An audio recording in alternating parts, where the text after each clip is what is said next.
Yes, people, what's going on? What's going on? Welcome back to the channel. As always, make sure that you lot are smashing up the likes. Make sure that you lot are subscribing. I big up everyone as well, man. I can see you lot raiding from rants. Big up rants every single time. And yeah, like TTM says, we've hit the 10K, man. We've hit the 10K, people. So, congrats, bro. Yeah, thank you, man. Thank you. It's been a hard graft, but listen, I'm telling you, if there's anyone in the chat that's like contemplating making a channel, whatever, just do it, man. Honestly, because I could have had even more subscribers. I kept procrastinating, and now that I do it, it's just part of my routine. You know what I'm saying, bro? So if you want to DM me, ask me for tips how to get into it, just DM me and I'll let you guys know, man. Honestly, best advice anybody ever gave me was just start the channel and you'll just figure it out as you go. No, 100%, bro. 100%, man. But let's see who's in the chat right now because we've got over 100 people already. There's going to be more people in the panel as well, but I think these are just my guy Reaper's in the building though. Reaper's always here, man. So big up on the 10K. Seeing the progression from the start, you're a real one. Yeah, man, you've been there from the start. Honestly, there's guys like Reaper that have been there from the start. I'm trying to see who else is in here, man. I remember you from the start as well. Jerry, more rants, I would say. Big up everyone else in the chat. Let's see who else is in here from the beginning, man. Pay, you're one of my new ones, but yeah, you're a real one. You're a real one as well. Sean, Sean's been there. Sean's been there. Here's one of my OGs. Here's been on. Yeah, on Sean's been there. You know what I mean? Let's see who else is in here, man. That's my guy, Pierre.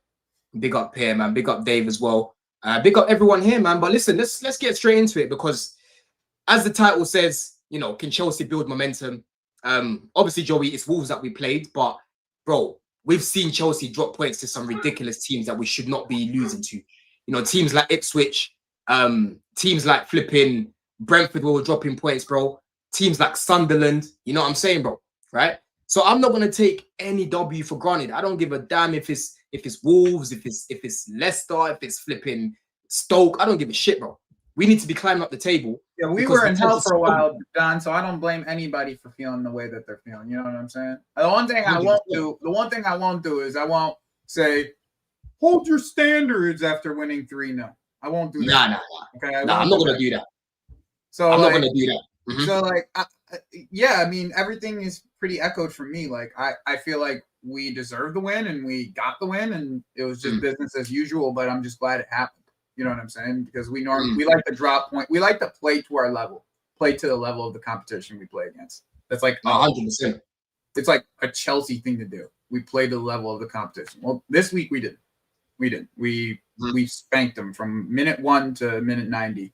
Like, and people were complaining in Lewis's chat from the first 45 minutes.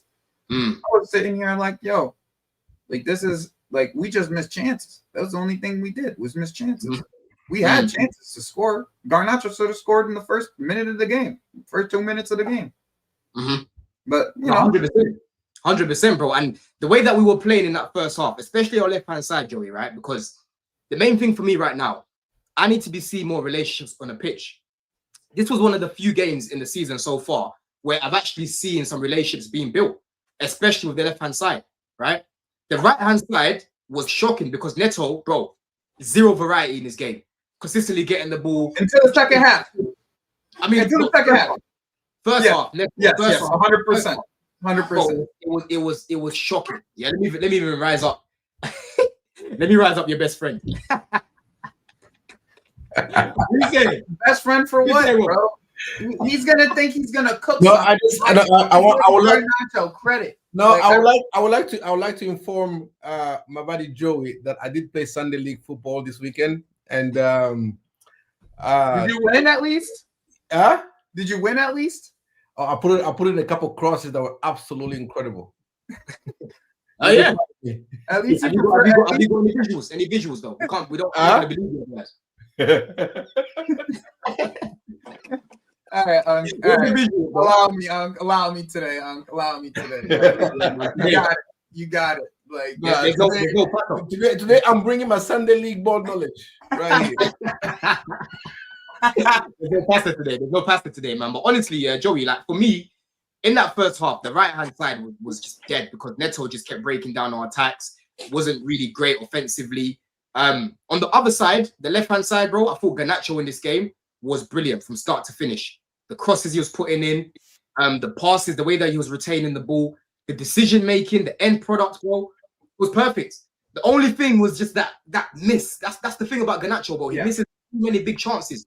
But other than that, I think though, I don't know about every single, but I think though the big thing that Garnacho needs, and it's something that it has to be said, is that he needs volume. And like in a lot of games, he may not get that level of volume, but when he does get the volume, he can be effective. And it's just it. And at least that's the case, because I can't say that about some of our older wingers. Like when Nani got the volume, he was not as effective as this.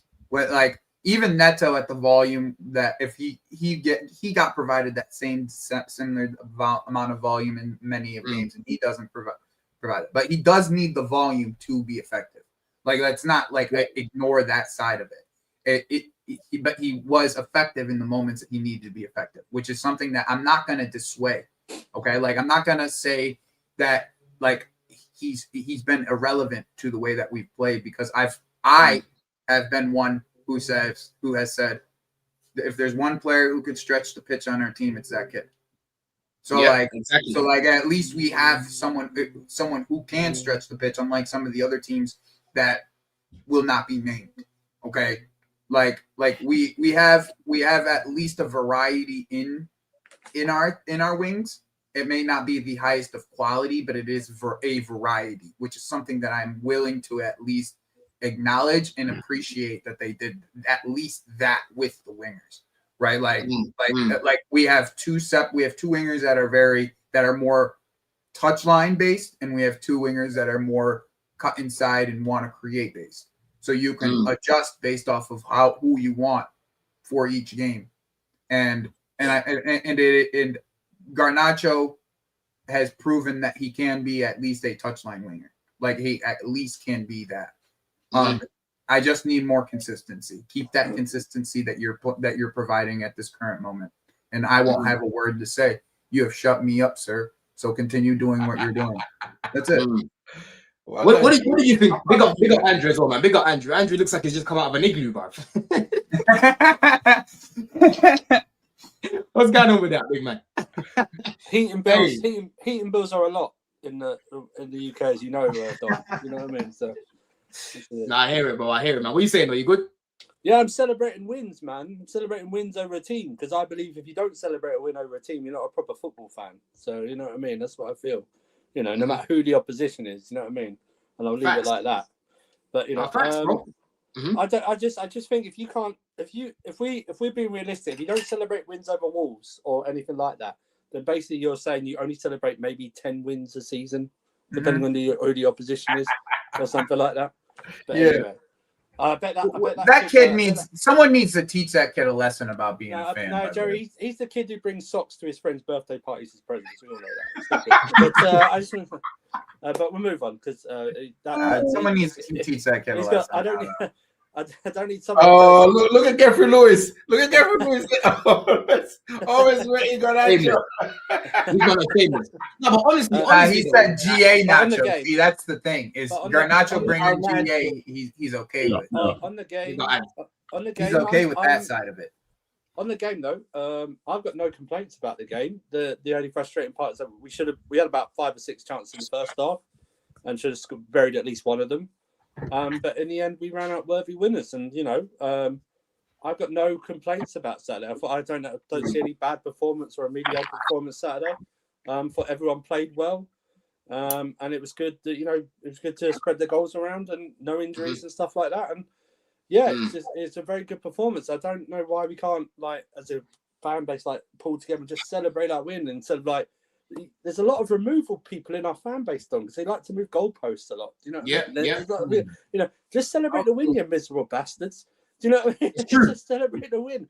It's true. Like, no one's asking you. No one's asking you. No one's saying, "Oh, are we now back in the race?" Like, I don't think anyone's going to be saying that right now, because for me, exactly. the only way that we're going to stay in this race, for me, Rob, I'm going to come to you because I don't know about you.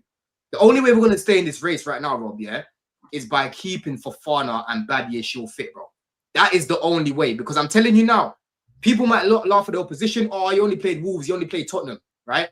If we had played Tosin and Chalobah as a pairing, against these two teams, We don't leave with a clean sheet. I'm telling you. Don't You're not listen. leaving with a You clean just sheet, said, bro. Don, you just said clean sheets. It needs to be remembered.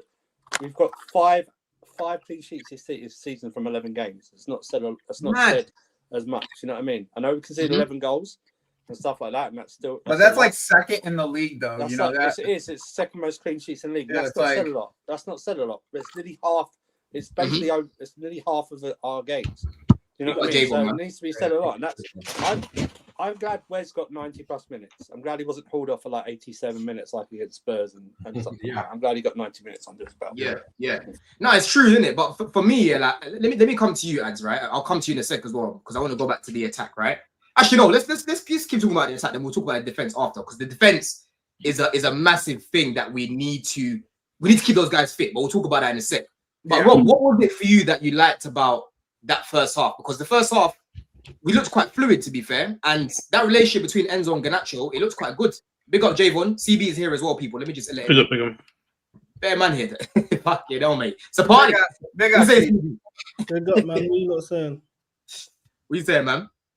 No, big up to everybody. Big up to everybody up here. I think Enzo Fernandez in that. I mean, in that whole game was absolutely exceptional. This again, that deep line playmaker role that Maresca put him back to. It was absolutely sensational. So the passes he's passing, especially those one-time ball he was hitting, to Garnacho and to I think he got one to Delap as well. Those were exceptional. Garnacho was threatening, and this is why I wanted because the reason I liked him because he has the ability to make striker level runs from the winger position, right?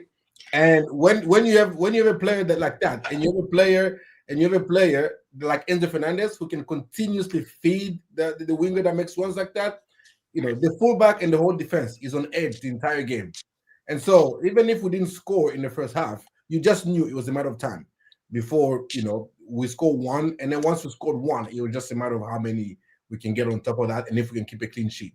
But overall, I think that the link-up play with Garnacho and Enzo Fernandez was absolutely incredible in that first half. And everybody else came to the party. Then Neto joined the party in the second half.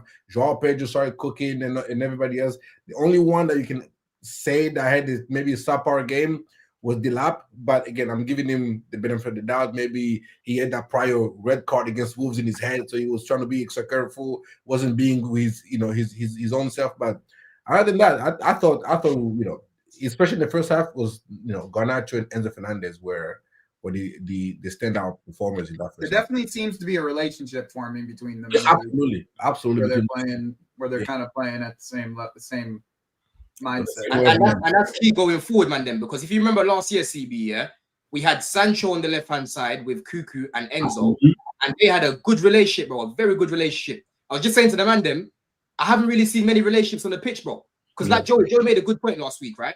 Joey, remember the point that you said about, obviously, João Pedro when he's up top, you can't really have the touchline wingers. You need a winger like an Estevao to come inside, right? Neto's got zero relationship with Pedro. And then as soon as you saw Estevao come in, what happened? Yeah, they all clicked like this because it was just it's more of like the way that Neto plays to the way that João Pedro plays. It's just it doesn't mesh as well as you would like. Exactly, bro. The way that they are, and that's fine. But you should be using other players to counter that. You know what I mean? If you're trying to play João Pedro, 100%. CB, what relationships do you want to be seeing going forward on the pitch, man? Because I think Enzo and Garnacho, especially where they play for the same country as well, bro, it's cash money to be playing those passes in behind, man. Yeah. The back line, I like the Enzo Garnacho relationship. What you said about last season with Sancho, Cucurella, Enzo, I think it was good. The problem was that with somebody like Cucurella who doesn't overlap, we needed somebody who can get in behind, and Sancho, that wasn't really his game. So seeing that from Garnacho a lot, and this is something I did say prior to us signing him, it is working out. What I would want to see more of is Fofana and Chalobah, obviously, I know Chalobah is a nailed-on starter in terms of our centre-back. It appears as though, innit? No matter what system or the way how many times we chop and chew it, Chalobah is the consistent centre-back that stays in that lineup.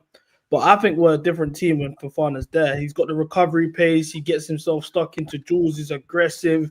You know, he makes things seem much more comfortable and easier than they actually are. And obviously, fitness has actually been pretty decent this season. So I would want to see that relationship build a lot more.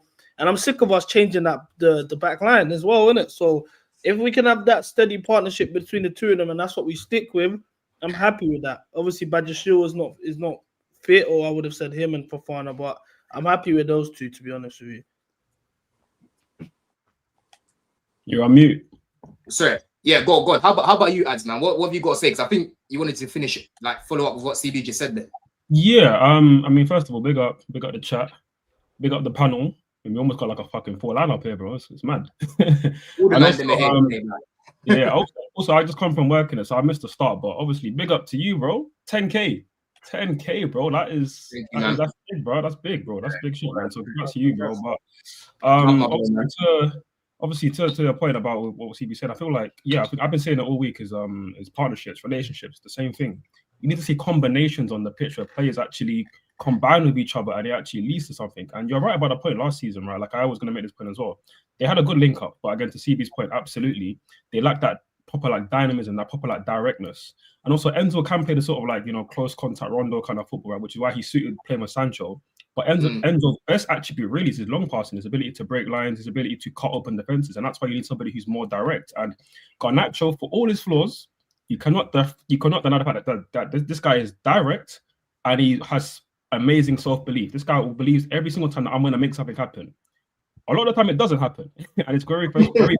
But over 90 minutes, if he does it enough and makes things happen enough, then you can forgive the bad touches and the bad decision making and, you know, the poor chance in the first half. He probably should be taken, right? You should be taking that. And guys know I am not a big fan of Garnacho. However, if he can do those things over 90 minutes more, I'll give him more credit. Of course, it needs to be against better opposition than Wolves as well. You have to admit that too, guys. But you know, I'm warming to the idea of what that partnership can bring on the left hand side, because our left hand side hasn't been great for a while. So yeah, that's giving me some optimism that it can give us something. Because our right hand side, if it's going to be Estevao starting there, we know what that's going to be bringing when Palmer comes back. Reece James on that side as well is different. So good signs. At the same time, I still want more, because there's a reason why the fans were booing at halftime. We have to address the fact that they were booing at halftime for a reason. But as much as I don't agree with that, still there's things in that first half that weren't quite right. They weren't right. But we got time to improve it, so hopefully we go and actually improve it. Big up AJ as well, man. Big up AJ, man. Javen, why do you think they were booing? Why do you think they were booing at the end of that first half, bro? I was first of all, big up to the panel. It's criminal that it took so long to get to me. I don't know what I did to you, Dan. You're a new This has been, I can't lie, this is the biggest panel, bro. Blue Diaries history right now. Episode 60 as well. There's a queue, bro. We've got There's a queue right now, bro. Hey. We've got tenure here, Javon, man. That is true. No, but from my perspective, if I was in the crowd, I would have booed too, simply because I expected more from Neto. And guys, we have to. A big factor as to why they were booing. If you look at 2 games prior, we played the same Wolves side and we demolished them in the first half. To see that a subpar performance in that first half, you're gonna be disappointed. Another thing as well. I'm one of Neto's biggest critics this season, not because I'm comparing him to who we have on the bench, but come on, brother. You can do better than what we saw. You can do better than the tracking back, the good qualities that people praise you for. We've seen you play better than that for Wolves and even for Chelsea. Even the run you had in the summer, you played better than this. You're more direct. You're more relentless, as Robert likes to use when it comes down to you and Garnacho. You can be more direct, and you have the skills to get by your man. I'm not saying he's the bees and knees, people. I'm not saying he's the best player in the world, but for what he did in the first half, he can be way better than that. So that coupled with we know what's on the bench in terms of Estevao, and can we say Garnacho was better than Neto the entire game? Of course he was. Of course he was, bro.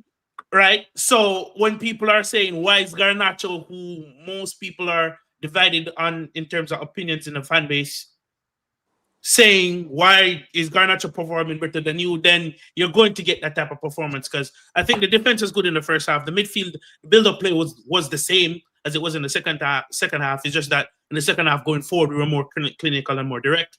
So seeing that type of performance in the first half, you're going to get that kind of reaction. And knowing that we had the opportunity to go second Was this going to be one of those times where Chelsea just doesn't take advantage of what's in front of them again? We didn't know. So that's kind of why people were booing in the first half, in my opinion. It was just underwhelming. I was at the game here when it happened. Like, obviously, I think it's getting a bit overstated. You need to recall as well, the last game we had was the 2-2 draw against Carabao. So naturally, the vibes are already weird. And it's the slow, patient build-up that was getting a lot of people frustrated because he wasn't breaking down Wolves in that first half. He was literally just hovering around the edge of their box, passing sideways. The loudest moments that actually got discontent from the fans was when we're having corners and it somehow ends up on the goalkeeper. You know, that's where you get the loudest groans. What you said about Neto, I completely agree with you. It's the same thing. I don't have no expectations when Neto gets the ball at the edge of the box. I know he's gonna put his head down. He's gonna dribble 1-2 times, cut in and cross to no one. We're used to it on a consistent basis. That it's so. And the thing is, that you see that thing that he does, that swivel, it doesn't sell anyone. Like if you want to at least sell the guy. Like the guy knows every time. I swear to God, bro. The amount of times I've been games, and I can see there's so much space in front of him. And he's not trying to use it. Yeah. Let's talk about the second half because the first half, for me, we started off really well. It kind of died down. I just have to say that with the whole Neto thing, it's the biggest worry about the way our wingers play is they just don't get into their actions quick enough. Period. Yeah. Like, and as soon as you have Neto in the second half, which I'm sure you're gonna go, but in the first half, he just slowed down the game way too frequently instead of just getting down the byline and doing what you actually can do. Kick and run to the byline. That's what you can do, right? Exactly. So get there. Don't think about it. Just get there and do that. He did that at the start of the second half. I think the first chance we had in the second half, he finally just knocked it past the fullback and done a cutback. But he doesn't have that. And we don't even ask for much from Neto. Just do that. Mm-hmm. Do what you can, Joey. And just offer like a variety because it's when you cut in, everyone knows the cross is coming. You don't even try to shoot. Try in and shoot sometimes. You know what I'm saying? Go down the byline, cut back, offer a range of attacks.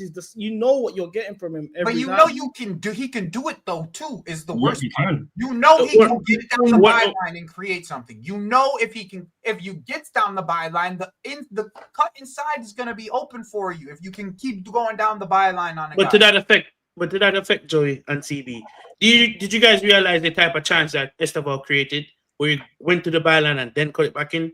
You do realize that Neto can do the exact same thing because it's two-footed, right? Same thing. Thank you.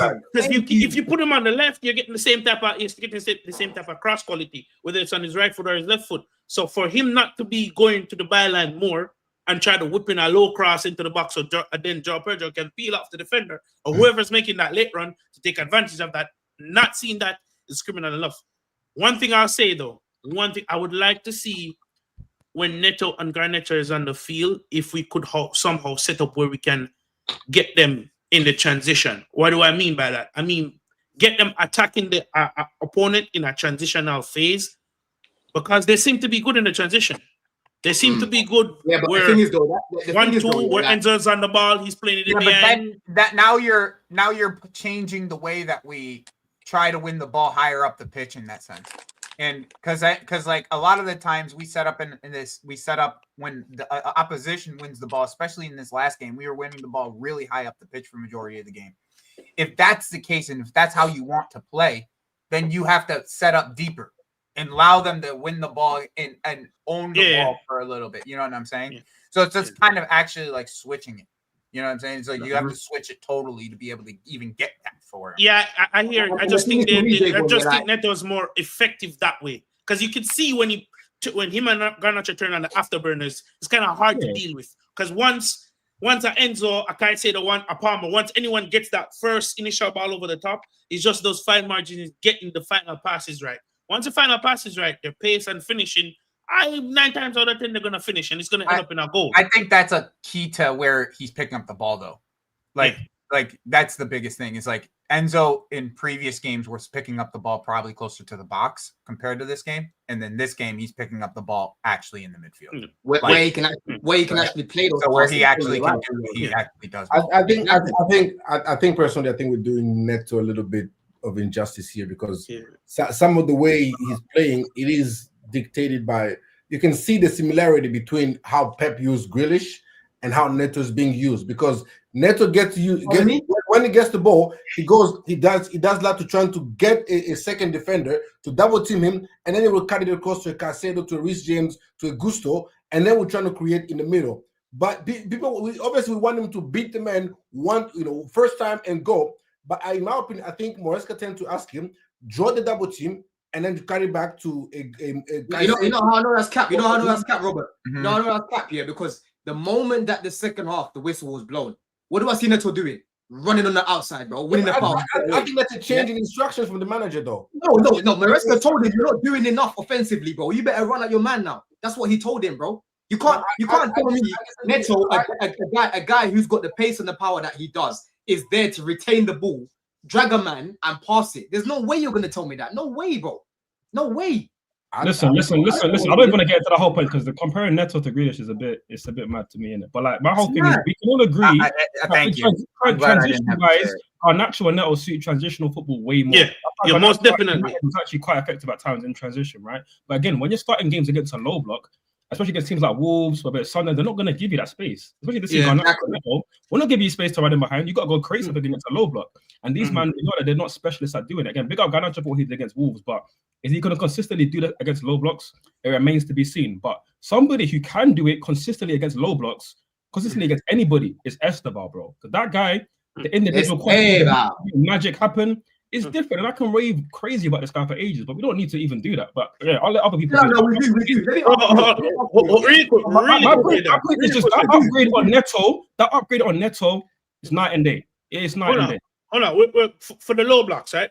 And this is something I wanted to bring up on All You Can Eat, but I'll bring it up here first.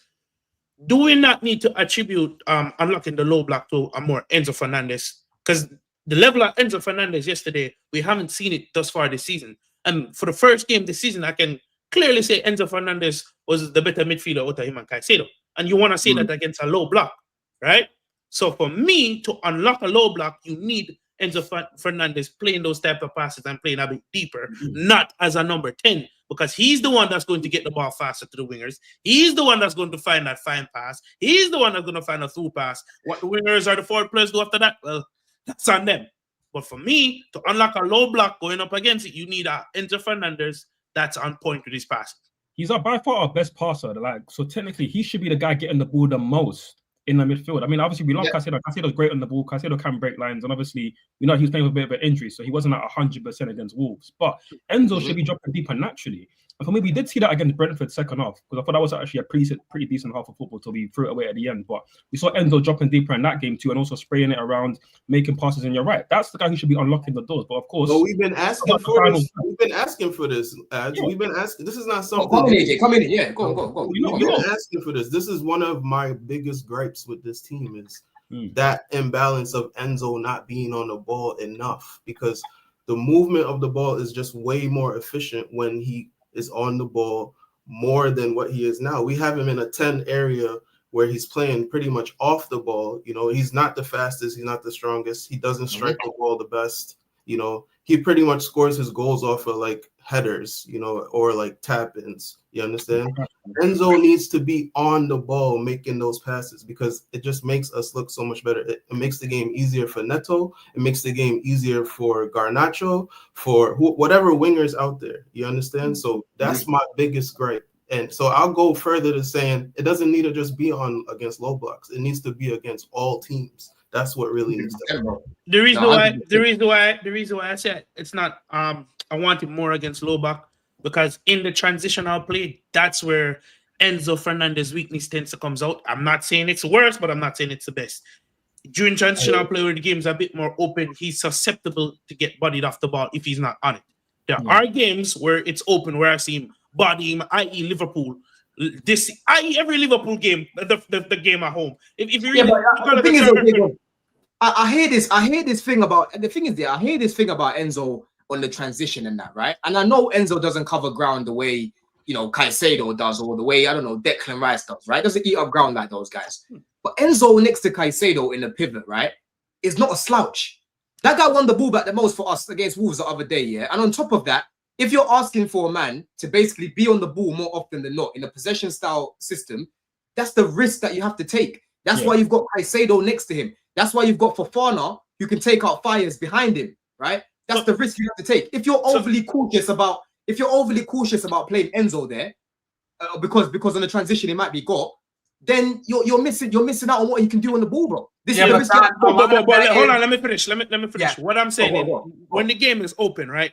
Because we're talking about all the Enzo Fernandez best attributes. When the game is open and back and forth, I don't mind him venturing a bit forward. Because last season, let's not forget, goals from deep. He has one of the, if you really look at the stats from last season, when he's playing against when he's playing in these open back and forth games, he gets goals, he gets assists, he's making runs from deep. So I don't want to take that, what we can get from him in that aspect. I'm just talking about AJ's point when he's saying, I want him also to do the same thing, the deep line playmaking work when the game is open. Not really, brother, because then that's where I can see why Reece James steps into the middle of the park.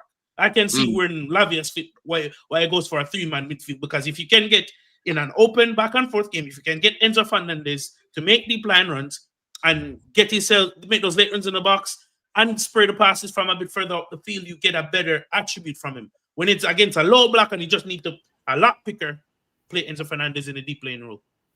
I think, though, a lot of what you're talking about and what you guys want is down to availability of what's available around the squad. Like, think about like what we've had recently. Like, it's either Buenanote or Enzo at the 10. Like, that's really what it's been, because we didn't have another striker for João Pedro to play the 10. So it's always like we always have to maneuver Enzo around in the system just to be able to play a system, because of the type of injuries that we have and what we have available at the time. And once again, you would love to play Enzo Fernandez deeper if you had Wesley covering him, rather than Trev or Tosin covering him. You know what I'm saying? Like, that's it's down to what we have realistically. To add to your point, Joey, it's also on the centre back availability that we have. Because if you don't have the centre back, I don't think if Colwood is playing or Fofana is playing or Badiashile is playing, Enzo drops his deep, right? Because you already have somebody in the first phase that can break lines, right? And that can begin attacks. And so because we don't have that, we had, who was it, Trev and Fofana? Are really good at passing from the back. So what the solution is, you drop Enzo, and Enzo becomes your playmaker from deep. But when you have a Colwell for a Badiashile available, then that negates Enzo is no longer needed in the first phase, because you have deep line, you have playmaker from the center back position, and then Enzo gets pushed forward to be a passer in the final third and to be an additional attacker. And I think it is the availability of the center backs as well that dictates which push Maresca to say, well, if I have Colwell in the center back, he can break lines. If I have Badiashile in the center back, he can break lines. So I don't need Enzo to be. I agree with most of what you said. We want Enzo more like in the second. That's a good point. Exactly. Center backs, and obviously you're right. Like our center backs that we had against Wolves, they're not the best in terms of breaking lines. So Fofana's great at driving with the ball, but obviously not in terms of like passing it, like breaking lines. Like, let's say like a Colwell or even a Tosin can do, right? But with Enzo, right, we want him in the second phase where he can receive the ball. He's not just always like between the lines, because we know he's not the best at receiving it between the lines trying to make something happen. He's not like a system breaker like Palmer is, right? That's different. With Enzo, he drops more alongside Caicedo, then it's different. Then he can actually open up angles and then get his head up, and then at that point, we know we can ping a ball to the right winger, or we can pass it behind the left winger. There's just enough athleticism around him now, though. No, I hear you, but when we play in that second phase, it's a risk. But I think it's worth the risk, honestly. Either Caicedo that gets in the second phase, or the striker jobs, right? Last season was Jackson. It will job, and Colwell will play directly to Jackson, right? And Enzo now becomes a final third player.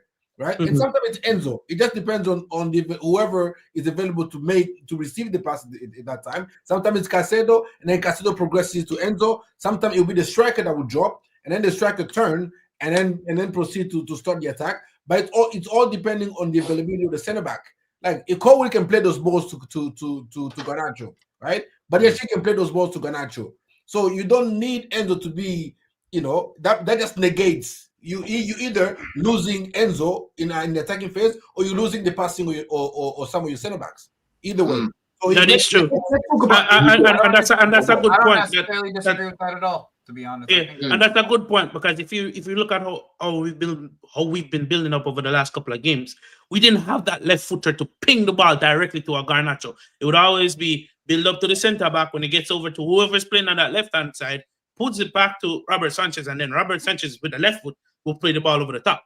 Now, when what you have was Enzo Fernandez dropping deep, so the build-up play would filter to Enzo Fernandez, and then him can ping in the ball whichever direction. He just pick and choose whichever way it goes. So I hear it. Andrew, let me come to you about João Pedro, man, because I can't lie. He scored the other day, right? There's 2 goals in 2 games now, but he's not doing enough for me in that 10, man. I don't know whether he's still playing with an injury right now, but we need more from this guy, Andrew. I'll be honest with you. We need more. Like, after this little break, I think a lot of these South Americans, Enzo, I don't think will be going away. Caicedo was injured clearly the other day. João Pedro's another one that's been complaining that he's not been training every day. What do we need to do to help get more out of this guy, man? Big kick up the backside.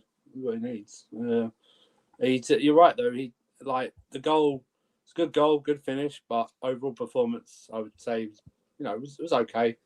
He had a better performance, obviously, away at Spurs last week when he played the 9. But I agree. I don't know what it was, because it was like set up ready for him to have a really good game. It was against the bottom team.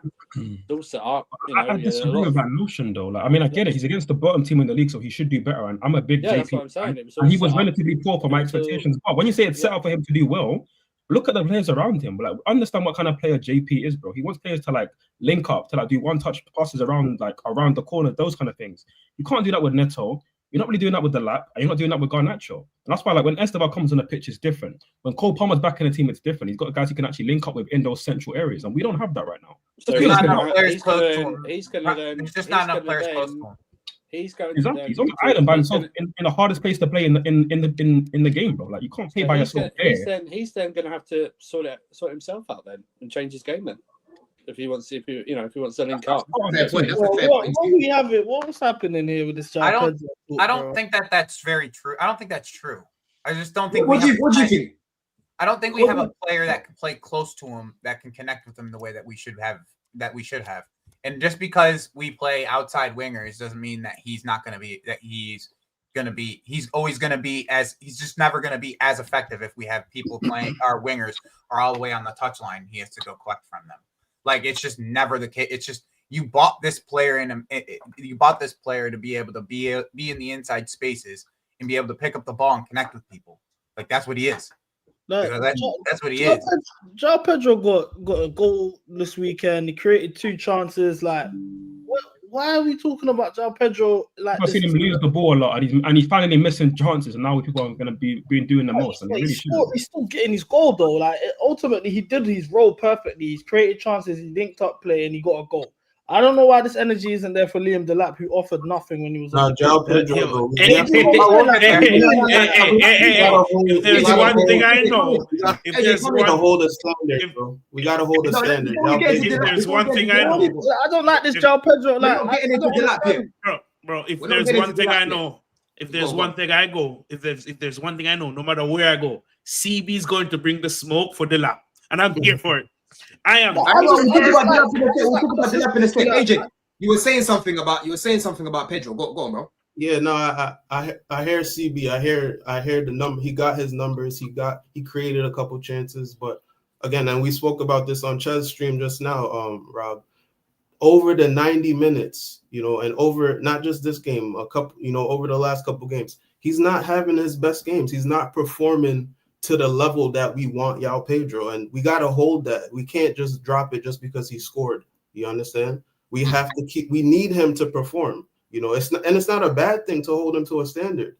We're happy that he got the numbers. He helped us win, but we expect more from João Pedro. And I think, again, when you bring in Palmer, you bring in all these other players, you'll see more from him. You understand? Him and Estevao clearly got something that could come to fruition soon. Estevao already assisted him, so chemistry is building there. So we're not seeing the best of João Pedro. That's the statement right there. We want more from him. So let me ask you. You can't say you're seeing the same João Pedro that you were seeing in the Club World Cup. Even the João Pedro you saw against Man United, CB. You can't tell me you're seeing that. But why would you see it? You don't have the players that he played around. Nah, Joey, I think we're taking away too much responsibility from what he's doing on the ball, bro. Even on the ball, he holds on to it for too long at times, bro. I agree. But Right, why is he holding on to it for so long? Because he's not looking up. Look up and see. There's Bro, nobody because there. we've got You no want to options, bro. There's no People make footballers next to People him. make runs off. I see people making runs Jake off of him. Palmer, Man. bro. It's like you don't trust them. It's like you don't trust them, bro. But the only Maybe it's way. in this maybe form. maybe it's that. Maybe it's that. No, but like Maybe it's that. generally, yeah, the only way João Pedro's football, the way he wants to play, linking up what you guys are all demanding, the only way he can really do this with the system is if he drops really deep and just pings it long to Neto or Garnacho for them to make runs in behind, and he's not meeting them in the box. Like, if that's the side of football that you want from João Pedro, that's all you're getting with this crop of players around him. What are we doing? He can't link up and do 1-2s and combine play. Same with Garnacho. Even though Yeah, but the thing is, CB, he has to show the manager that those guys can't do it. So the manager fucking drops one of them and plays Estevao. He can do it. So hold on. He's not bigger than the program, though. But you have to do it, bro. He's scoring. You guys are missing the trick here, though. You Still guys are missing learning. the trick here. He's still learning. That's the before we even get into this? What is the expectation from João Pedro? You saw what he did at Brighton. We know he had the tech. We know he can finish, but he never put up numbers like that. Yes, we have some form of a better. We expect an improvement based on what we saw in the Club World Cup and him being starting week in, week out. But with that coupled with what we've seen that the entire squad has done, being underwhelming up front itself, I think he's performing to what you expect. Now, once you start adding the better quality around him, now, Dan, you have to be fair. Once you start adding the quality around him, when you start adding the quality around him, immediate impact. Both in the Champions League game and in this game, once Estevao gets around him, you start seeing goals. You start seeing the link-up play, right? When Palmer comes back, you're gonna start seeing. No. I think you're letting him off a little too easy. That's my point. João Pedro is a player whose play gets the best out of others, not others getting the best out of João Pedro, right? The João Pedro that I watch at Brighton, it was the reason why, for me, it was the reason why every time I watched Brighton, it was the guy that I was scared of, because he would make Welbeck look good, he would make, all the wingers, the Mitoma look good, he would link up with them, and he would connect with the other players. Now, don't tell me we don't have a squad as good as Brighton, even the way we are currently, right? We have the Enzo Fernandez, we have the Caicedo, we have the Cucurella, we have Dilap, and all these other guys. For me, João Pedro is the guy that should be bringing the best out of the other. That's how much I rate him. But in the last couple of games, for me, I think he, especially which game was the Karabag, I think he was dropping way too deep, especially in the first half, dropping way too deep, and then losing possession in dangerous area in midfield. And for me, I think his touch should be a little more crisp and a little more, his control should be a little closer to him so that he can turn and then spur us onto the attack. Too often, when the passes get to him, his passes too heavy, and then he's dropped, and then he has to run, and then he's gonna fake a foul or something like that. And I think obviously he's getting the goals. Yeah, I'm happy that he's getting the goals. Third most GA in the league, by the way. Yeah, no. Yeah, That's great. I'm very happy with that. Yeah. I'm just saying, for instance, against Spurs, you could say he could have gotten a couple more. Yeah, for sure. He's not playing his best football right now. He's not playing his best football right now. He's got a little niggle as well. So there's going to be better to come from João Pedro. I don't think anyone's writing him off, but I think it's a fair conversation to have, because I agree with you guys. Like with better players around him, like the Palmers and the Estevao starting, 100%. I think you'll get a better João Pedro. But at the same time, I agree with Rob, bro. Like, I rate João Pedro to a level where he should be one of the main guys in the team right now, where it's like, bro, give me the ball, I'm going to make stuff happen. And I'm seeing João Pedro not really doing that. And it's annoying because, bro, against Man United, there was no one to link up with. That was a one-man machine. Yeah? One-man machine. Until he won a foul or something. So I hear it. Like, his ball carrying was better there. Right now, it's not as good. And I hear it. Listen, he's playing with an injury. Maybe not the best of form. Still getting G, which is cool. And I hear it. It's a fair conversation to have. But, man, we've only got an hour, maybe 90 minutes. We can't spend this much time on João Pedro when we talked on other certain players. So let's get to other certain players, isn't it? Can I throw a name in there, yeah? Because it's just on brand for me. I think I'm very big on give credit. On brand. Like I call a square, circle. If you play shit, I call you shit. If you play good, you get your flowers. That's how we do it here. Bob Sanchez, man. Do you know what I'm saying? Second most clean sheets in the league. I think he's had steady hands. Like, I've been saying this since the moment he cut Yo. his hair, bro. Do you know what I'm saying? Like, we've been saying this for the longest, like, and it's like we get called rage baiters, trolls, clear leg arcers, CBU sold out. Oh, I've been hearing it all when it comes to Sanchez praise, yeah. And it's about time we gave him his flowers. He's got safe hands. He's good in terms of distribution. His claiming of the crosses has been top. His shot stopping one-on-one is one of the best in the league. Like, what more does Sanchez have to do to convince his own fan base that he can be trusted? This is the thing. This is the reigning. So Stevie, from my perspective, any panel I've been on, and they bring up the Robert Sanchez topic, I'm afraid to touch it with a stick because every time I give this man praise, the next game, I don't know what happens. He does some bold stuff. So for me, I'm staying out of this one, boys. I'm just letting him fly under the radar, you know. Just let the chain keep going. Let him get like half a season. That's not a bad approach. That's not a bad approach right there. Let me be direct now with this question, CB, right? Yeah. How long is it gonna take for the Mandem to start to trust this guy more, right? Andrew, I'm gonna come to you, Andrew. Because Andrew is one that hates Sanchez. I wanted him to drop but I can acknowledge his improvement. And listen, anyone who still doesn't fully trust him, I understand why. Because last season alone, 5 mistakes leading to goals is a howler. Yeah, it's an absolute howler. And this year, the howler they had against United, howler. But let's be honest, even against I don't even blame him for that. I don't blame him for that one. Let me get to the point, and you can see where I'm going with this, right? But let's be honest, man. Since probably last year, December, since that City game, since he cut his hair, like CB said, cut out the mistakes, bro. Yeah. That performance he put out in the Club World Cup, if that was Donnarumma that did that, bro, the things they'll be saying about this guy, yeah. And then you talk about this season as well. I think his distribution's slightly improved. It's not the best, but it's not as bad as what I was seeing last year. In all honesty, I think his cross collection is amazing. Yeah, some of the decisions he's making in the box, like against Wolves, bro. The ball came in the air, like in the box. Man just slapped it away, like, and I'm like, yo, Jorgensen's probably gonna leave that, and then they score. You know what I mean? So he seems like he's actually being more confident in goal. Even when I'm at games, I don't know CB if you see it now. When I'm at games and he's on the ball, we don't boo anymore or like make noise. It's just silence. Like, they respect because the fans, the match goers are respecting him, rightfully so as well. Rightfully so. Yeah. And the thing is, what I don't like about the Sanchez discourse, and you guys all done it, yeah. If Sanchez made a mistake against Wolves, whether we even led to a goal or not, he just made a mistake. Everyone would have sat here for 15 minutes popping down Sanchez, his whole credentials, why he even deserves to be wearing our shirt, all sorts. But when Sanchez has good games, 5 games, 6 games on the bounce, 7 games. Oh, let's not say anything because we don't want to jinx it. Why can't we let man move in silence? Why can't we let man move in silence? You just lied on my name. You just lied on my name. Not you in particular. I'm just saying, I see this from more Chelsea fans. It's not No. I wouldn't be doing that. I wouldn't be doing that. Because even when you make there's people in the chat, bro. Look. All I'm gonna say is last week when he actually had a good game against Tottenham, because Wolves he didn't have much to do, and that's because we controlled them fully. So I don't think we even need to talk about Sanchez. Against Tottenham, he was quality, and we gave him like a 10-minute segment. We're saying that he was great. Hopefully this continues, and that's really it. So we give him his credit when he does well. People that want to just hold agendas and be like, oh, he's never going to be good enough. He's always going to be bad. He's always a bozo. You have to actually judge him game by game, week by week. And right now, he's doing good.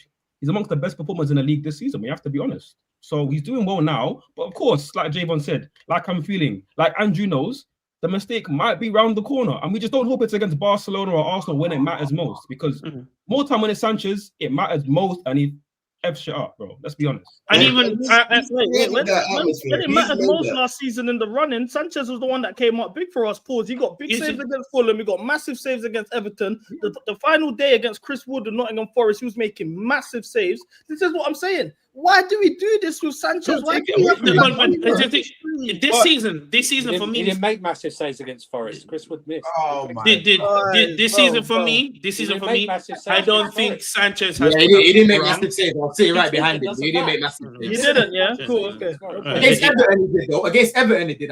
If you remember that game, Everton. For me, this season, because I've been on a show earlier this season with Andrew, and I even said to Andrew, I don't think Robert Sanchez is the problem this season. It's just been the two bozo centre backs that we've had. Even a mistake he made, a quote unquote mistake he made against Manchester United. For me, that wasn't a mistake. He just had a decision to make. I don't think that's. I don't blame him for that. There's also West Ham and Paqueta's goal as well, by the way. I don't know. That might be different. Is it praise for a goalkeeper not talking about him? When he's been as bad, Thank you. That's a great point. No, Thank you, Joey. But that's not the point, Joey. I never spoke about Czech until the end of the season. I was telling you, Joey, you're not. That's what I was. That's the only time I'm speaking about Czech. When I had to speak about who's the best keeper in the league, I'm telling you it's Czech. That's it. That was the only time I was speaking about him. It's not about the keeper. It's about where the keeper is coming from. Javon, let me ask you. Yes. Horrific. Javon, let me ask you a question, Javon. Yeah. What was it to pray? Why should I praise Robert Sanchez for the Wolves game? Who said about praising him for the Wolves game? No. I'm just saying. Kept a clean sheet. Why should I praise him? Why should I praise him? His box. What outstanding thing did he do in the Wolves game?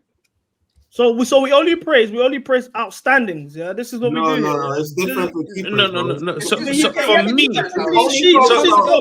what's his job? Let me answer. I don't like Let me this answer your double question. standard about this. I'm talking about with Sanchez specifically. We don't need to have conversations with him when there is not much to do. That's one thing. Okay, we did what we needed to do. That's a whole nother conversation, right? But my thing is my praise for Sanchez is I don't have to speak about him. Yeah, I don't even have to speak you about see, him I'm not taking. What is it? You have bad things to say when he misses a pass. You would do because that's a mistake. Now, when he goes, that is a mistake. When he goes 6-7 months without a mistake, we don't need to. That's cool. That's What am I speaking about? What am I speaking about?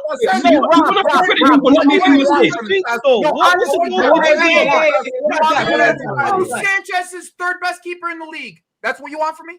No. Is that what you want? I wouldn't be saying that. I wouldn't be saying that. I wouldn't mind saying that. I wouldn't mind saying that. I'll be honest with you. I don't do.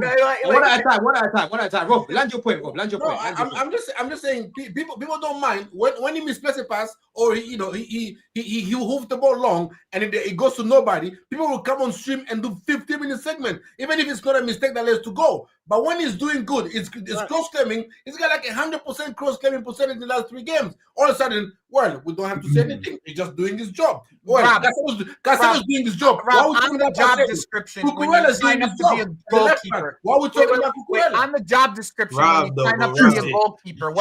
The discourse around Robert Sanchez for me will always be what he was to what he's becoming now. That's it. I get what Joey's saying. I get what Joey's saying. You're not supposed to be talking about your goalkeeper match up. But what from the horror show that I witnessed the last 2 seasons to now, I'm proud. He's improved. That's all I'm saying. And I'm not. And for Andrew, it's not about the Wolves game. It's a continuity of what he's been doing. That's all it is. He has improved. We need more time. These guys all goalkeepers. The thing is, Andrew, look at Raya. Look at Raya the other day, man. Let me just answer this. These guys know I praised Robert Sanchez last week, and I haven't mentioned anything about him, what I feel about him the last few weeks, because he's played well. My thing is, I'm not going to praise him for the Wolves game when he didn't do anything. You don't even need to talk about it. You can't say he didn't do anything because he did, man. He did his job, though. Sanchez has got another week about a mistake. That's it. You can't say he did his job because I can just, like Robert said, I can say that for everyone, bro. He's done his job. No, Andrew's right. I'm not doing this. When Robert Sanchez makes saves, Zero shots on target. Saves in these shot-stopping situations. What was that hand movement you just did, Andrew? What was that hand movement you just did? When he's making shots, I don't need the hand movement again, Andrew. Hey, did you see that hand movement he just did, man? Hey, boy, stop deflecting. Andrew's right. When he's making saves, I'm not going. When he's making saves, I'm going to give him credit. But when he has a game like yesterday, or the day before, it's one save. He made one save. He did his job. I don't need to speak about him. No, but Joey, this is the thing though. The reason why CB has brought it up, right? Robert's already said it. Is because people have a lot of energy when he does something wrong. But it's like no one wants to talk about him when he does his job. Yeah, when he does his job, it's like, oh yeah, whatever. But then when he makes some mistakes, guys overly crash it. And for me, I'm not a musician. Hold on. The problem for me, Joey, is when people start like Robert starts to say the best keeper in the league and that, because I don't think he is. You think he's the best keeper in the league? I was in the You guys best. know records are so far away. Hold on, Rob. Wait, you think Sanchez is the best goalkeeper in the league? Alisson has been injured. I don't think Raya is better than Sanchez. I'll be real with you. Oh my Raya is not better than God. Sanchez. All right, I'm done. Have a nice day, guys. Yeah, man, them. So the real reason why, so to move on to the real reason why I came here, there's been a lot of slander on my boy Kukurea about him not being world class. That's why I'm here. That's why This guy would have Gallagher in the 10 still, Rob, for our club. He'd have Gallagher in the 10. This is what Rob does. I don't care what anyone says, and I'll say this directly to the camera: Kukurea, Reece James, Moises Caicedo, Cole Palmer are bona fide world class players in now our Robert team. Sanchez, according to Rob. Right. No, Hey, I left that conversation alone. Why are you trying to bring up Ocean? Yeah, leave You know Gary Neville when he just walked away from that woman. That's what we did. We just walked away. We just walked away. We just walked away. No, but in all seriousness, there's been a lot of discourse on the timeline as of the last 24 hours, 48 hours about Kukurea's world-class stats. Where do you guys stand? Because he scores goals, he defends, he has a lot of positive people. What's the argument? There's no argument of him not being Because it is, yeah. Javon saw Tobes. You know Tobes, a Tottenham fan, yeah? He added me because I said Kuku's world class or whatever. I've been saying he's world class for a minute now. And he was like, how is he world class? He started saying, Trent is world class to me, Reece is world class, Hakimi, Mendes, but Kuku isn't. And I schooled him. I don't think there's anyone here, Javon, that thinks Kuku isn't world class. If there is, let me know, innit? But for me, he's world class. We're coming up now, nearly 2 years of consistent performances from Kukurea for club and country in all competitions. Bro plays He's every like game. 3, no? No, I would say the second half of Poch's season. I would say the second half of Poch's season for me. 2.5 years. 24.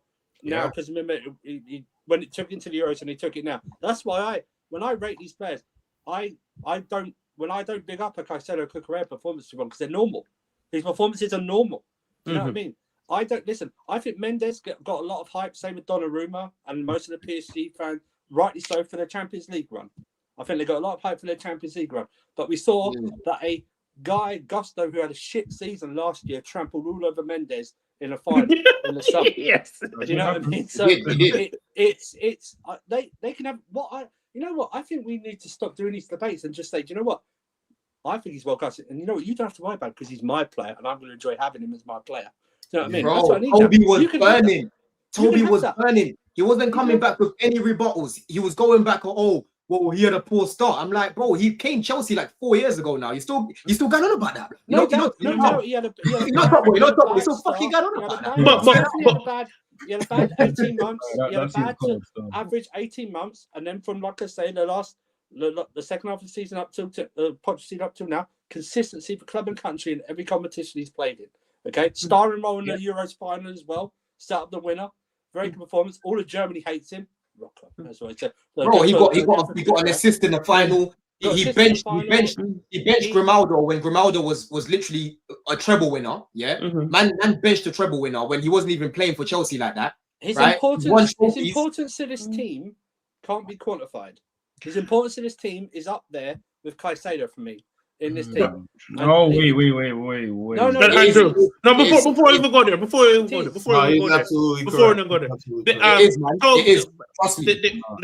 the standard for rating a player world class was because of Hakimi and Mendes, because they scored goals, because they defend well, because they changed the shape of their team.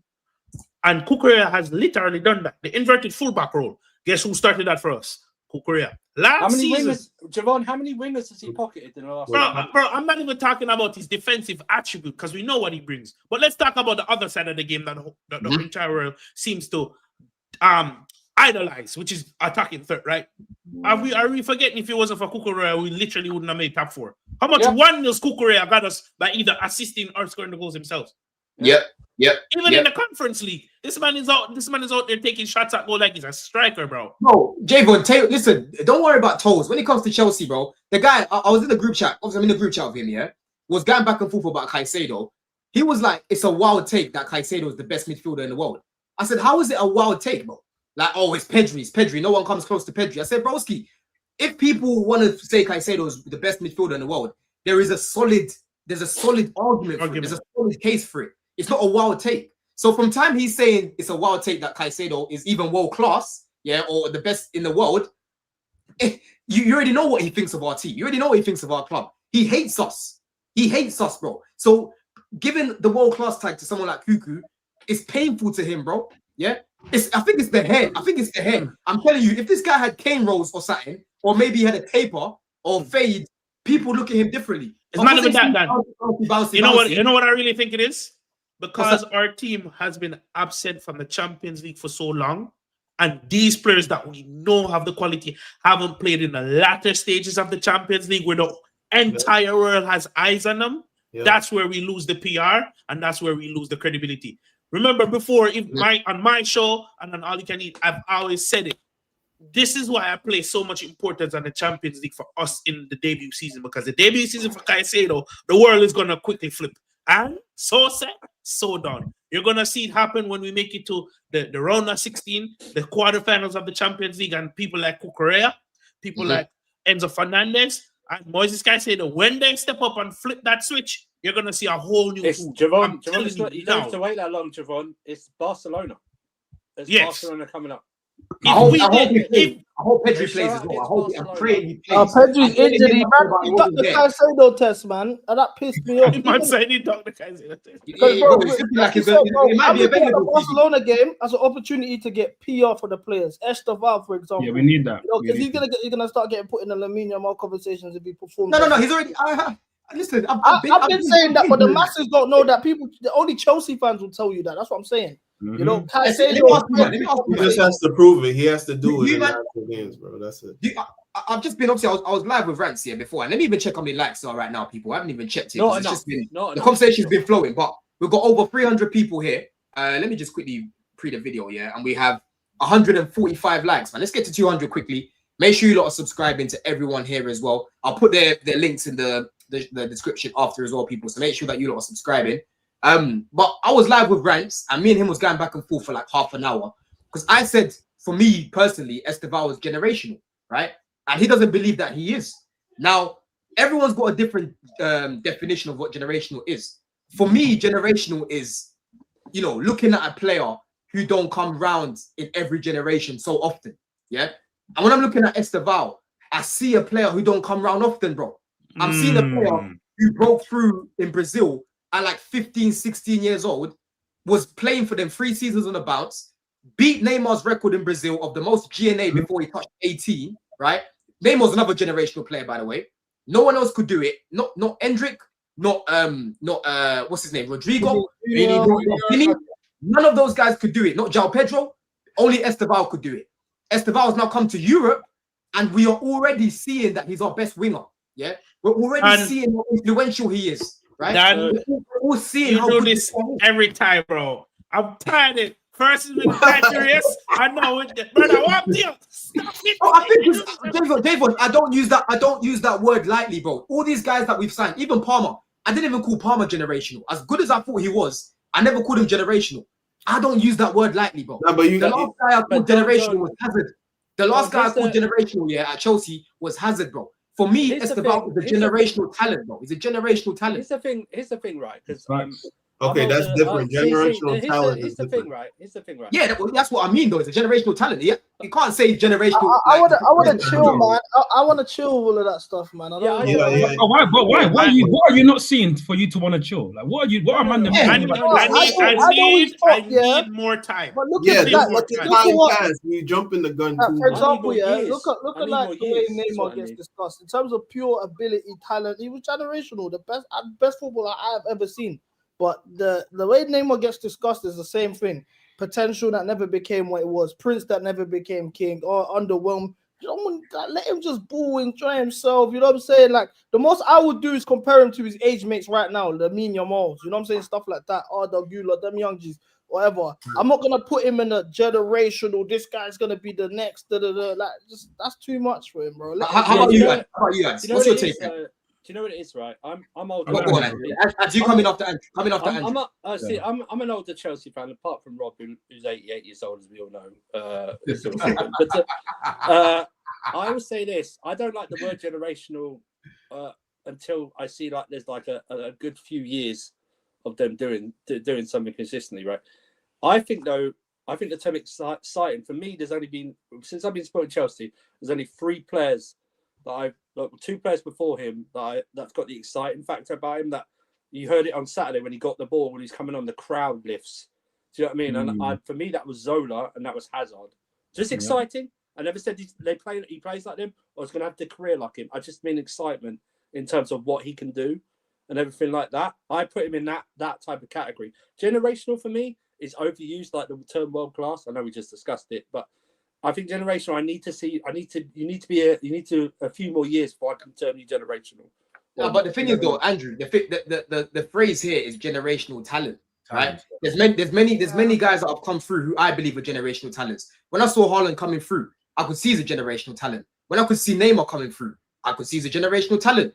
Yamal, I could see he's a generational talent. Even for me, Greenwood is a generational talent. I think Greenwood was cold, yeah. And that's how I look at Estevao. I feel like people are reading it as generational, as he's done everything. I'm not saying he's done everything because it's important for you to be clear though when you say it, because you started just saying generational. Then I think he's a generation. I think he's a generational talent, bro. I think he's a generational talent. I think he's gonna be one of the best in our generation. Right, that's my definition of what generational is. You know what? He has the possibility of being that. That's what I believe he will be. I believe that he will be. No, but I think also just beyond ability, right? You can see these players. You see what they bring to fans, right? Like the Stamford Bridge can be the coldest, the Library Stadium, and then this kid just gets up off the bench and automatically changes the atmosphere in the stadium. Right, by him just showing up, trying to check in to be checked into the game, he checked because everybody just, even if he doesn't come off, he just changes the atmosphere in the stadium. Right, there's few players that do that for you. Right, there's few players that people get excited to see, like a Estevao. For me, I know CB things compared. For me, he's already I'm not gonna say he's already a better finisher than Yamal. Right? Because Yamal is missing. Estevao is not missing that, right? For me, it's already. I think Yamal is a better creator, right? But Estevao is already for me a better finisher. That for me is where you take it too far. Estevao, let me. Estevao got more goals than Yamal. Bad man. I didn't even finish what I was saying. I'm still waiting, by the way, but I'm gonna let you go. I'm still waiting. I'm chilling. I'm literally saying those box that you're putting Estevao in, he shouldn't be in a box because he hasn't gotten meaningful minutes, so you can see the full course of his talent thus far. Yamal is starting already. I can see the ability. Rob, my point is going over your head. It doesn't matter what you can see until it's on the pitch. If Estevao is starting, let me put it to you this way. You just said Yamal is a better creator than him, right? Has Estevao got meaningful minutes for you to see his full capability, consistently creating? No. The answer is no. So you can't say that. That's my point. Again, so that means my point went over your head. So you're trying to review it, but what I've seen already is already a better finisher than Yamal, based on what I've seen. Right? And I can't tell him. I can say he's a better creator than Yamal because, as you say, I haven't seen enough. But I've seen enough to already say he's a better finisher. So so that feeds into my point. Let's not compare nothing until Estevao has gotten a consistent run of minutes and it's meaningful. That's all I'm saying. But Javon, okay, let me I've waited. Let us come in. Man, we all know this. We're all grown men here, right? Like, listen, we all know comparison is the thief of joy. Like, that's why I don't like to do it too much. I get it. I get Don's point. I agree. Generational talent. I feel like he will reach those levels and he'll be in conversation with all the best players of his generation. For sure. The talent there is great. And if Rob's saying that he sees great finishing ability in him, I get it too. But I'm not gonna go now here and say that, oh, now I think he's a better finisher than Yamal, or he's a better dribbler than Doué. Like, I mean, I believe he's got the ability to be as good as these guys in any aspect because he's a quality talent. But I'm gonna let it flesh out. That being said, I want to look more at how Maresca is going to utilize this guy, because I get that he's trying to bed him in slowly, and I to a degree I respect it, right? He's trying to obviously give him a chance to sort of like get used to the league, do his thing in the European games and the midweek games, and then eventually he can be an impact sub. And you're right, when that guy comes on the pitch, it just raises everything, and it's great. And again, no matter who you're playing against, just having that impact off the bench is beautiful. But that being said, when you have a player this good, this talented, this special, by far clearly our best winger, no doubt about it for me. I'm not trying to start games where we naturally are the better team or we're on top, which you saw against even Sunderland, against Wolves, against all these teams. But yeah, we don't capitalize because we haven't got our best players on the football pitch when we're actually our most dominant. And for me, I'm not trying to wait till the 60th minute to see our best winger. I want to see him straight away. So for me, I'm sorry, we got to talk about it again with Neto. Pedro Neto, the gas on this guy when he got the number 7 shirt, when we ripped it over Sterling's back and everybody's like, oh my God, we got the number 7 over Sterling. We put it on Neto, everyone's celebrating. Cool. We gave him that number 7 and we bought him for 60, 70 million pounds. Premier League proven winger. And we're here 2 seasons later and people call him a wing back. And I agree. People are calling my man a wing back, and I agree. And this guy was the Premier League proven most expensive attacking player that we've signed. Think about it, guys. More expensive than João Pedro, more expensive than Palmer, more expensive than Garnacho, Gittins, this guy. And what is he giving to us? Dead, bro. For me, start Estevao every single game in the Premier, bro. I'm sorry, because right now, look how far we are off the top. Given where we are off the top, we can actually compete and get close. So for me, I'm not trying to waste time, bro. Start Estevao, bro. Yeah, man. Honestly, you can't start Neto and Garnacho like that. That pairing, I'm sorry, bro. You got to start one of them only, and then you start Estevao. For me, it will start Neto on the left, but given Garnacho's form, it's like, why not? Why not just start Garnacho? See, when it comes on to this, I don't agree to a certain extent. As much as I think Maresca's, because for me Maresca's on fraud watch, but we'll get into that another show. As much as I see, we'll get into that another show. As much as I hate it, I understand it. What I will say though, have a mixture of both. Some games you definitely start Estevao in, some games you start Neto in. You get what I'm saying? Have a bit of mix in terms of how you're embedding him into the team, into the system.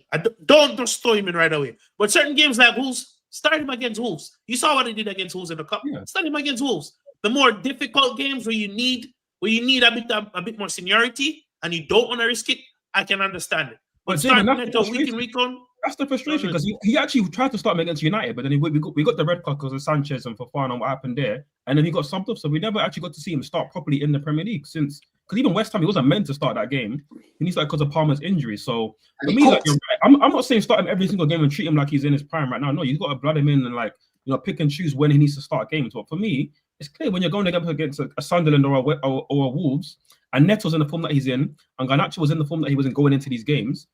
You got to start Estevao. Like, it makes too much sense. I think the way Maresca's managing is absolutely perfect. I'm sorry. It's perfect for him, but is it perfect for our points tally? Well, be honest, bro. I always say this. I always draw comparisons to the way Pep managed Savinho last season and overplayed him from the start of the season, and he ended up going out of form and being injured, and now we're seeing what he's like right now.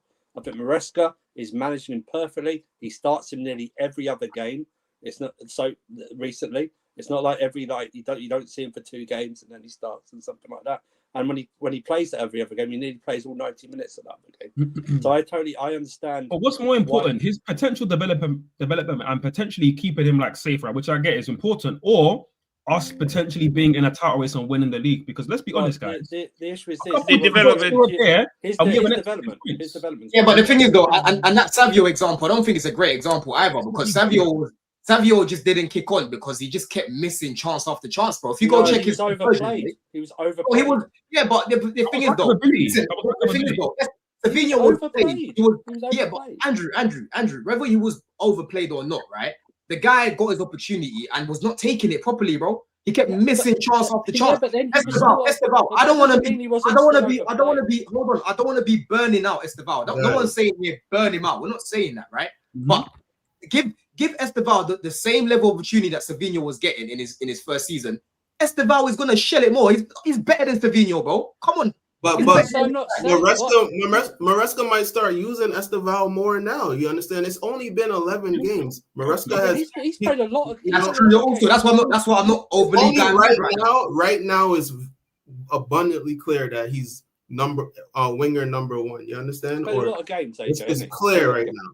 It's time, and now after this international break, maybe he might change it. Maybe he might be like, okay, I see, Estevao, you the guy on that side. Now I'll pair you with one of Neto or Garnacho, and we see how it goes. But I think you could play more second half of the season. To be fair, we were robbed of one starting lineup that I still want to see. You remember the starting lineup, the front line against Manchester United before the red card? Palmer, Estevao, João Pedro, and Delap. I still low-key want to see that starting lineup. No, Delap was injured. I think when I agree. JP Palmer, Neto on the right. That was earlier. I agree with Andrew that the way Maresca has been using him has been absolutely incredibly fine for me, because Estevao he started 3 games, right? He started the West Ham game, he started the Fulham game, he started the Brighton game. Fulham and Brighton, he wasn't very good. Let's be honest, he wasn't very good. He wasn't very good against Brighton when he started. So, and with young players, Brighton, we didn't really get the ball enough to him, man. The best thing you can do with young players is have them give confidence. And now Estevao has the confidence that every time I come on, I'm gonna change the game. That's the confidence he has. Every time I come on, I'm gonna do something, right? And that's you need to build him the confidence that say you stay acclimated to the league, but your confidence is building up that you can tear this league up. Yeah. The thing is for me, Rob. When it comes to situations like this, I always give the manager. My checkpoint is always December, right? That's why I'm not bugging out too much with Estevao, because I know it's inevitable it's going to be starting. But I'm sorry, by December, the guy needs to be starting, bro. He needs to be starting. There's going to be a long schedule. We would have seen him enough games by then. Yeah, he himself has said he's ready to start now, right? And the thing about Estevao, he works off the ball. So it's not even a situation where it's like, he doesn't work off the ball. He works off the ball. He came on off the bench the other day. We lost the ball. He ran back. He even nuts the guys. He took it away from him. He put it through the guy's legs and he ran away. Like, doing it for 20, 30 minutes and doing it for 60, 75 minutes. What's the problem in that? What's the problem in that, bro? I'm tired. I feel like we're using it. I feel like we're using it. Do it on both sides. Yeah, but Rob, hold on. I feel like we get better output, right? We get better performances. We get more fluidity on the pitch with Estevao. I'm sick and tired of feeling like we're chasing games. It's like, Neto's not doing enough. Let's bring Estevao on. It's like, just start him to start off with, and then you bring the other guys on, bro. You know what I mean? Shit. That's what I'm looking at things. Let's cook. Let's start off cooking instead of, we're simmering. And then when he comes on, now it's, wow, look. Come on, G. I'm trying to see some cooking from the beginning. That's what I'm trying to see, man. You know what I mean? Be patient. We're a much better team when we score early as well. Much better team. Yes. We are, bro. I don't like chasing games, bro. Go on, CB. I wanted to just say, because I need to go soon, yeah. Now, I wrap up. And last point, and we'll finish up. I wanted to give my flowers to Malo Gusto, man. I saw a stat today that said every game that Malo Gusto's missed this season, we have failed to win. We have not lost a game with Malo Gusto on the pitch. It's about time he's got his flowers. He's someone that can be plugged into multiple different systems, whether he's in the right back row, in the midfield, even sometimes as a right winger. He does everything that the manager asks of him, even if his positions he's not comfortable in. I saw him as a right 10 at some points this season. And it's about time we actually gave him his flowers, man, because you can see that he allows the system to work when Gusto's on the pitch. Yep. I'm not saying he's some sort of specialist. It's not like he's a master passer like Enzo Fernandez or the versatility. Like Caicedo. But it's the fact that you can plug him into any role in the system and it allows everybody else to ball. I think you should give Gusto his flowers. I don't understand why we do this with certain man there, where it's like we constantly degrade them, or it's like this guy's shit. No, bro, he's not a specialist. I'll give you that. But the role that he plays in our team is very, very important. And I said it after was it Sunderland or Karabeg, one of the two. And I was like, bro, we're not the same team without Gusto. And no one wants to admit it. You are absolutely right. We are not the same team without Gusto. We are not the same. We are not the same defensively, because without Gusto, we've only conceded 2 goals: the Paqueta shot and the Liverpool goal. That's 2. He started 6 games. This in the league, we've only conceded 2 goals. We scored 16, I believe. right? Mm. We are better offensively. Without when Gusto does not start, we've conceded 9 goals and score only 5. When he starts, we've scored 16 and only conceded 2. That's the impact. That's the impact I believe Gusto has. This guy came with all the digits. I went back and looked at it, and I said, no. This, I looked at every single game that we've played. Every single win was when Gusto started. That's why in the last, when people against Spurs or against Wolves, I don't like the lineup. I said Gusto start equals Chelsea wins. That's my motto now. Until that changes, every time Gusto is in the starting lineup, I'm calm. I don't care if Maresca is playing the lap striker or Neto striker or Cucurella center back or Jorgensen in goal. Gusto's on the pitch. In my mind, it's a W.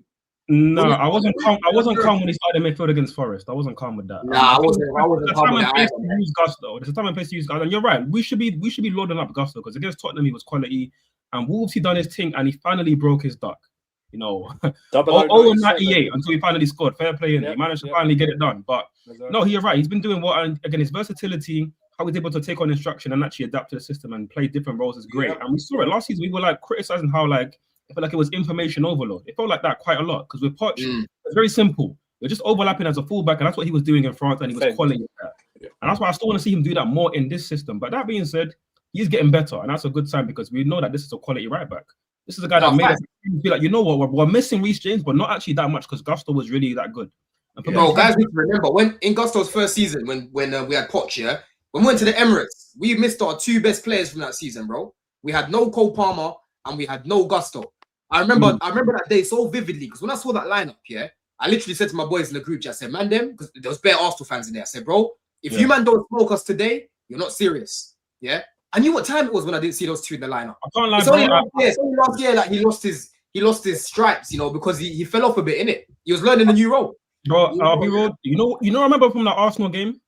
Nothing, bro. Like I wiped that shit off my memory. I meant him that shit, bro. I don't remember that. But you know what that reminds me though, bro? That reminds me, we gotta get shit back in blood this season, bro. Against certain teams, we gotta get it. And also we gotta make a statement in the Champions League. Man, them said it right earlier, bro. Barcelona.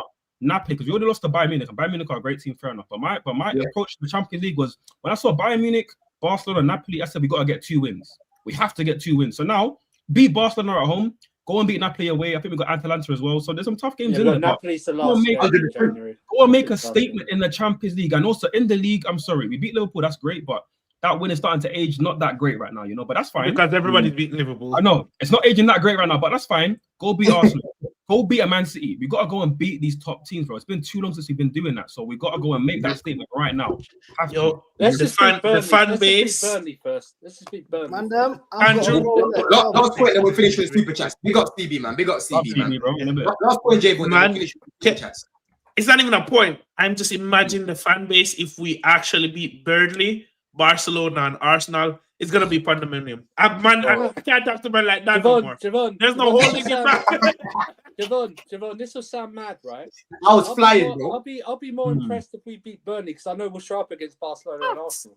Yeah, bro. Burnley away, I'm telling you. Burnley away needs to be like that needs to be like Cole Palmer's. You want to talk about low blocks? You want to talk about low blocks? Talk about Burnley. That would be the stinkiest low block you've ever seen in your life.